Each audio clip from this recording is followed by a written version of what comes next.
1월 22일 말씀 묵상하겠습니다. 함께 기도하겠습니다. 주님 감사합니다. 우리가 예수 그리스도의 진정한 제자로 날마다 주님과 함께 거하며 함께 동행하는 삶을 살기 원합니다. 오늘 하루도 주님과 동행하는 기쁨의 삶을 살 수 있도록 우리를 붙잡아 주시옵소서. 예수님 이름으로 기도했습니다. 아멘. 오늘의 말씀은 누가복음 8장 1절부터 15절까지의 말씀입니다. 말씀을 함께 살펴보시기 전에 개인적으로 말씀을 꼭 읽으시고 묵상하는 시간 가지시기 바랍니다. 8장 1절입니다. 그 후에 예수께서 각 성과 마을에 두루 다니시며 하나님의 나라를 선포하시며 그 복음을 전하실세 12제자가 함께하였고 또한 악기를 쫓아내심과 병고침을 받은 어떤 여자들 곧 7 귀신이 나간 자 막달리아이라 하는 마리아와 헤롯의 청지기 구사의 아내 요한나와 수산나와 다른 여러 여자가 함께하여 자기들의 소유로 그들을 섬기더라 라는 말씀으로 시작하고 있습니다. 예수님께서 바리새인의 집에 초청을 받고 그들과 함께 식사할 때에 한 죄를 지은 여인이 향유를 가지고 와서 예수님께 나와 그의 눈물로 예수님의 발을 씻기고 머리털로 닦이고 그리고 향유를 부었지요. 그 후에 예수님께서는 각 성과 마을을 다니시면서 하나님의 나라, 즉 하나님이 왕이 되시고 하나님이 다스리시는 그 나라를 선포하셨습니다. 그리고 이 세상을 향한 복음의 소식을 전파하셨습니다. 그러나 이때는 예수님 혼자가 아니셨지요. 12제자가 예수님과 함께 하였다라고 말하고 있습니다. 또한 예수님께서는 복음을 전파하실 뿐만 아니라 많은 병 고치는 역사와 또한 귀신을 내어 쫓는 그런 역사를 함께 보여주셨습니다. 특별히 예수님의 이러한 사역 중에서 막달라 마리아라고 하는 이 여인은요, 7 귀신 들린 완전히 귀신의 지배하에 살았던 그런 여인이었습니다. 그런데 예수님으로 말미암아 자유함을 얻게 된 거지요.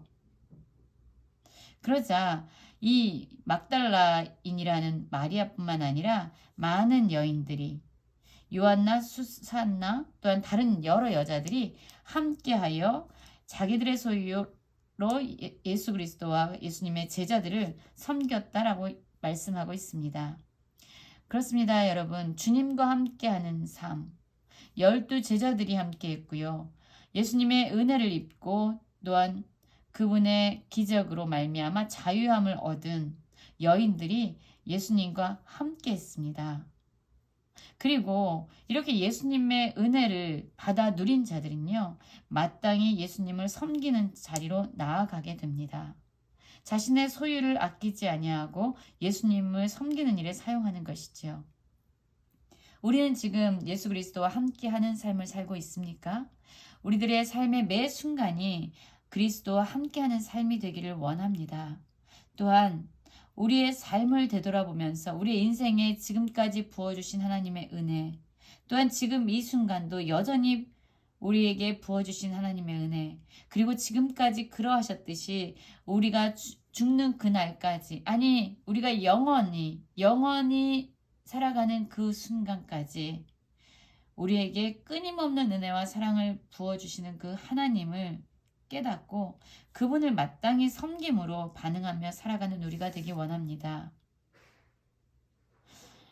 여러분, 공은요 그냥 혼자 뛰어오를 수 없습니다. 공은 누군가로부터 위에서 치는 압력을 받을 때에 그는 밑바닥에 튕겨서 하늘로 올라가죠.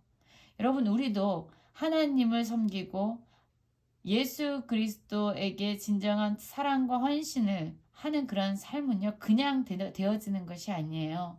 인간의 힘과 노력으로 그것을 하려고 할 때에는 얼마 가지 못해서 소진하게 되고 그 일을 더 이상 감당할 수 없게 됩니다. 우리가 하나님께 섬김으로 뛰어오를 수 있는 그 길은 오직 하나님의 은혜를 받은 자라는 것, 그리고 우리의 삶 가운데서 날마다 부어주시는 그 하나님의 은혜를 깨닫고 누릴 때만 가능합니다. 은혜에 반응하는 우리 모든 성도님들 되기를 간절히 기도합니다. 4절입니다. 각 동네에 사람들이 예수님께로 나와 큰 무리를 이루니 예수께서 비유로 말씀하시되 라고 말하고 있죠. 예수님은 종종 비유를 사용하셨습니다. 그 비유는 예수님의 말씀을 듣는 자들과 동떨어진 비유가 아니라 그들이 실생활에서 충분히 이해할 수 있는 이야기들로 예수님은 그들에게 말씀을 전하셨습니다. 오늘의 비유는 바로 씨 뿌리는 자의 비유입니다.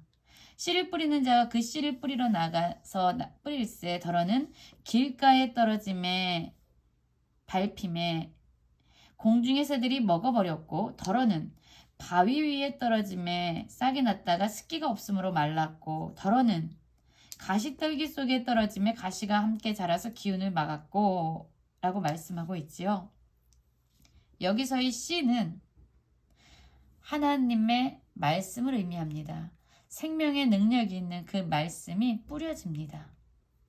그런데 이 말씀은 동일하고 뿌리는 사람도 동일하지만 그 씨가 뿌려지는 그 밭은 다양합니다. 하나는 길가에 떨어졌지요. 도대체 흙 속에 파묻힐 수가 없습니다. 그가 흙에 파묻혀서 그 겉 씨앗을 생명을 두르고 있는 그 겉 껍데기가 썩어져야만 그 안에 있는 생명이 움트고 나오는데 이 씨앗은 길가에 떨어졌기 때문에 흙 속으로 들어갈 수가 없습니다. 그러자 공중의 새가 먹어버렸다라고 얘기합니다. 또한 바위에 떨어졌어요. 이 바위에 살짝 흙이 덮였던 거죠. 이 씨가 바위에 떨어질 때 살짝 덮였던 그 흙을 파고 바위에 떨어졌습니다. 아주 빠른 속도로 싹이 났습니다. 그런데 여러분 그 씨는요 더 깊이 뿌리를 내릴 수 없게 되죠. 왜냐하면 바위가 너무나도 단단하기 때문이고 또한 물기를 얻을 수 있는 곳이 없습니다. 그래서 그 씨는 말라버렸습니다. 또 어떤 씨는 가시떨기 속에 떨어집니다. 그래서 그 씨가 흙 속에 파묻혔기 때문에 나름대로 그 겉껍질을 깨고 그 생명이 움텄습니다. 자라고 있습니다. 그런데 가시덤불이요 햇빛을 막는 거예요. 햇빛을 받을 수가 없습니다. 그러자 기운을 막았기 때문에 자랄 수가 없는 거죠. 여러분 우리에게도 하나님의 말씀이 심겨졌습니다. 이 말씀이 심겨진 말씀이 생명의 힘을 얻고 우리의 삶을 변화시키려고 합니다. 그런데 우리 안에 있는 많은 걱정과 염려들과 이런 불안한 마음들이 생기면서 이제 우리에게 생명을 주는 그 말씀을 잊어버리게 되고 말씀으로부터 더 이상 힘을 얻지 못하게 되는 거예요. 그러자 열매를 맺을 수 없게 되죠. 네 번째로 씨앗은 좋은 땅에 떨어지게 됩니다. 그래서 100배의 결실을 하였다라고 말씀하고 있습니다. 예수님은 이 비유의 말씀을 하시고 들을 게 있는 자는 들을지어다 라고 말씀하시죠. 무슨 말씀입니까? 오직 영적으로 귀가 열린 자들만이 들을 수 있습니다. 동일한 말씀을 들어도 들을 수 없는 자들이 있어요. 자신의 생각에 사로잡혀 있는 자들, 자신의 생각으로 자신의 관점으로 하나님의 말씀을 판단하는 자들은 들을 수 없습니다. 오직 예수 그리스도의 말씀에 열려있는 겸손한 마음으로 경청하는 자들만이 들을 수 있는 겁니다. 제자들이 이 비유의 뜻을 예수님에게 물어봅니다. 그러자 예수님께서 이렇게 말씀하십니다. 하나님 나라의 비밀을 아는 것이 너희에게 허락되었다. 하나님 나라, 하나님이 통치하시는 그 나라의 비밀을 제자들에게 알게 하는 것이 허락되었다라고 얘기합니다. 이 비유의 말씀에 대해서 그래서 예수님은 자세히 설명해 주시지요. 그러나 다른 사람들, 이 동일한 비유를 들었지만 그 사람들은요. 보아도 보지 못하고 들어도 깨닫지 못하는 그런 영적인 어두움 가운데 살아가고 있기 때문에 예수님이 아무리 말씀하셔도 들을 수 있는 귀가 없고 그것을 볼 수 있는 눈이 없는 거죠. 그러면서 예수님께서 하신 그 비유의 말씀을 설명해 주십니다. 씨는 우리가 좀 전에도 말씀드렸듯이 하나님의 말씀을 의미합니다. 길가에 있는 것은 그 말씀을 들었지만 마귀가 와서 그 말씀을 빼앗아 갑니다. 그래서 그의 그 말씀을 들었음에도 불구하고 그것이 믿음으로 성장하지 못하고 구원을 얻지 못하는 그런 결과가 낳게 되죠. 또한 바위 위에 떨어진 것은 순간적으로는 기쁨으로 말씀을 받습니다. 그러나 이 생명의 말씀이 그를 더 깊이 그의 마음속에 더 깊이 들어가지 못하는 거예요. 자신의 단단한 생각으로 이미 완고하게 그의 마음은 닫혀있기 때문입니다. 그래서 이런 사람들은요, 처음에는 엄청나게 빠른 믿음을 갖는 것처럼 보이지만 믿다가 시련을 당하면 예수님으로부터 돌아서고 배반하는 자라고 말씀합니다. 또한 가시떨기에 떨어졌다는 것은 말씀을 들었어요. 그리고 웬만큼 성장하는 것 같아요. 그런데 일생의 염려와 재물과 향락의 기운이 막힙니다. 그래서 온전히 결실을 못하게 되죠. 바위와 또한 길가와 이렇게 가시덤불에 떨어져 있는 이 씨는 결실을 맺지 못합니다. 그러나 좋은 땅에 있는 것은 착하고 좋은 마음으로 열려진 마음, 겸손한 마음으로 예수 그리스도의 말씀을 듣고 지킬 뿐만 아니라 인내함으로 결실을 얻게 됩니다. 그의 삶에 믿음의 열매를 맺게 되는 것이지요. 여러분, 우리는 우리의 밭을 변경시킬 수 없어요. 사실은 이 말씀을 보면 그렇습니다. 다만 하나님의 생명의 말씀을 들을 때 우리가 어떻게 반응하냐를 보면서 우리를 보면서 우리의 마음이 지금 어떤 상태인가를 알 수 있을 뿐입니다. 하나님의 말씀을 듣는 우리의 모습은 어떻습니까? 듣고 잊어버리십니까? 잠깐 기쁨으로 얻는 것 같다가 아무런 생각 없이 또한 살아가고 계십니까? 아니면 들었는데 분명히 들었는데 어느 정도 말씀을 붙잡고 살았는데 염려함과 어떤 재물에 대한 근심들, 향락에 대해서 마음이 빼앗겨 있진 않습니까? 여러분, 우리의 마음을 돌아보셔야 합니다.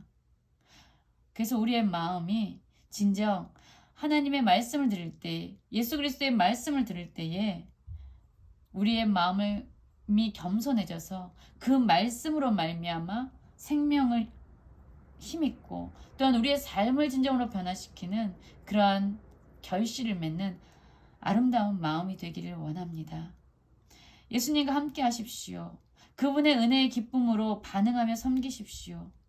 또한 하나님의 말씀을 들을 때 우리의 마음을 잘 분별하고 정말로 우리의 마음 안에 말씀이 심겨져서 많은 열매를 맺는 모든 성도님들의 삶이 되시기를 간절히 기도합니다.